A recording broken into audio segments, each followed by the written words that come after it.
This is Time's Drive. I'm Joel Pereira and this behind me is a Toyota Innova. It's a car you're all familiar with. Surely you've been ferried around in one or at least rented one for a family outing. It's a car that anyone would want. It's got space, it's got a decent engine and air conditioning. Anyone who has a large family to transport would love a car like this. But what if you're not anyone? What if you're rich?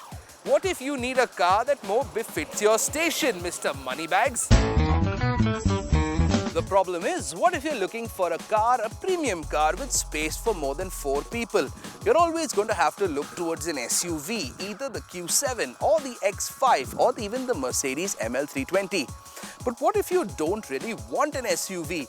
What if what you want is an MPV but with premium branding? Does that mean that you're doomed to a lowly Toyota? Oh God, no.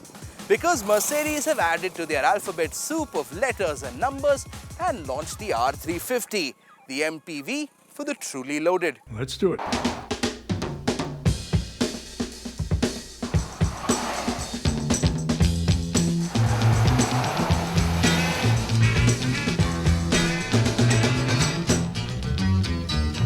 Now I've driven a lot of Mercedes cars and from where I am sitting, my favorite place, behind the steering wheel, everything seems normal enough till you look at a reflection of yourself in a store window and realize that what you're driving is essentially a large people hauler, a family car, but with a 3-point star.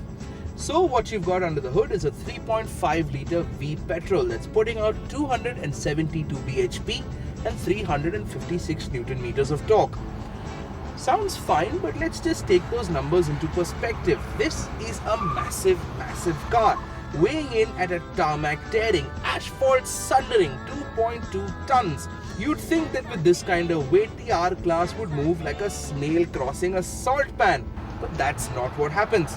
Hit the gas and hit it hard, and what happens is that the R-Class will go from a 0 to 100 in about 9 seconds with the 7-speed 7G-tronic transmission going through the gears with style. Like we said earlier, this might be a family car, but it is a Mercedes, so the engine is as smooth as silk and is easy to throttle from any speed. However, if you do want even more of a buzz, you could always engage the paddle shifters, but for a vehicle like this, they seem a little redundant. Wives and children don't always want to be thrown in the back of their seats now, do they? Come on, come on. Come on, come on.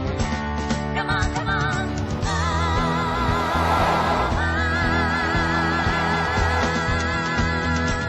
What does seem a little weird though is the choice of engine. This is not an inexpensive car to buy. Add to that, you've got to deal with the cost of petrol. And the R-Class isn't exactly a cheap car to run. If you're expecting any kind of decent mileage on this thing, I have one word to say: don't. It does seem odd that the brass down at Mercedes chose to release the R-Class in India with a petrol engine when they do have quite a few decent diesel engines to choose from.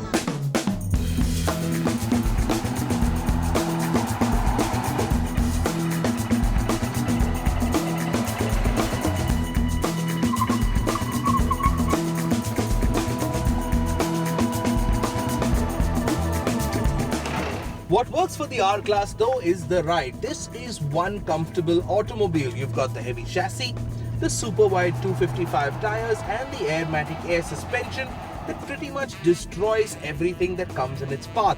Since the wheelbase is so long and the R is so heavy, you're not getting any pitch, and very little of the rubble-strewn surfaces we call roads make it into the cabin.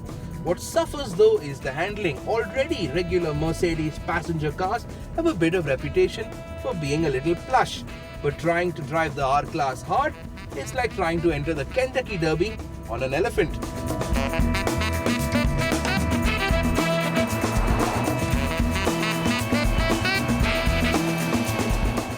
This is a very large car, like something you'd see on a battlefield. However, since this is a family car that resembles a tank, I can't imagine why anyone would try to carve corners in this thing.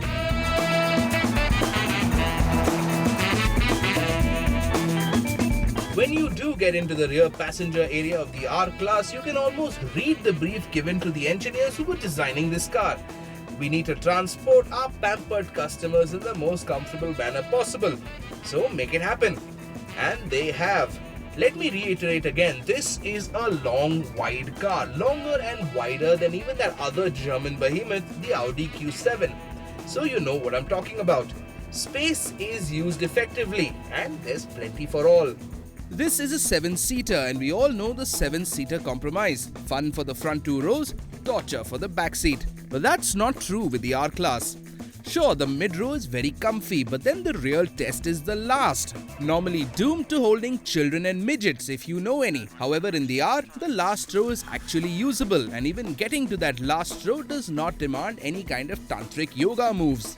You've also got an entire shoe factory's worth of creamy leather and AC vents and cup holders for every single passenger in this car, just in case all 7 passengers wanted to drink a cup of coffee on a hot day at the same time. Add to that the entertainment system which will keep everyone occupied, dual screens and multiple points of connectivity. And then there's the Harman Kardon Pro Logic surround sound audio system that's really right out of the top drawer.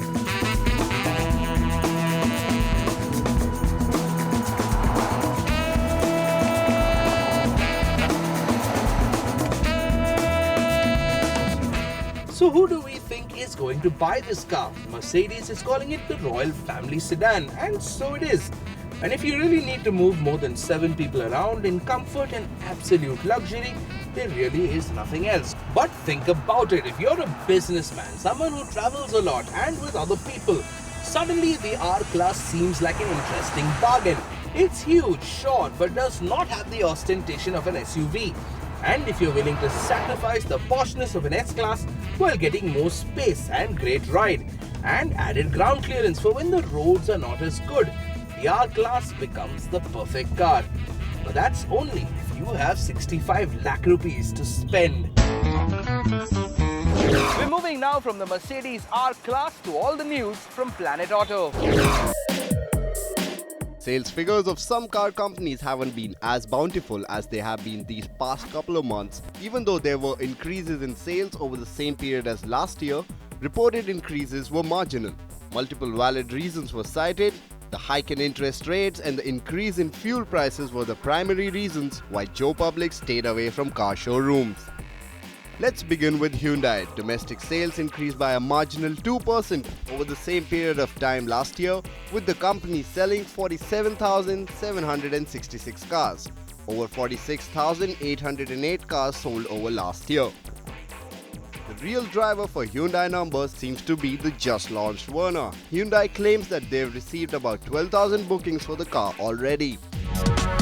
General Motors too saw only a marginal increase in sales, a reported jump of just 1.3%, selling 8,329 units in May 2011, over 8,225 units sold in May 2010. The big seller for GM was the small car Spark at 3,023 units, followed by the Beat at 2,144 units, with the Cruise at 659.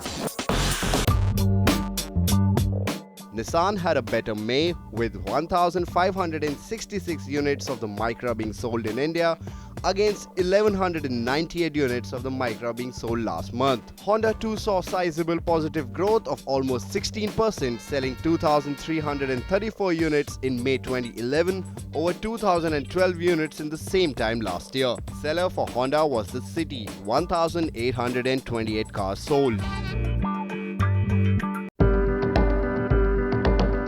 Toyota saw a sales increase of almost 24% from May 2011, selling 7,470 units, with the Etios collecting the biggest share at 3,412 cars sold. The increase in sales came at a time when Toyota's manufacturing was suspended by almost 70% due to earthquakes in Japan. The real star of the month of May, however, is Volkswagen. They've registered a huge jump in sales over May 2010 of almost 244%. They've performed so well that the sales in January to May period of 2011, 33,958 cars have overtaken total sales of last year.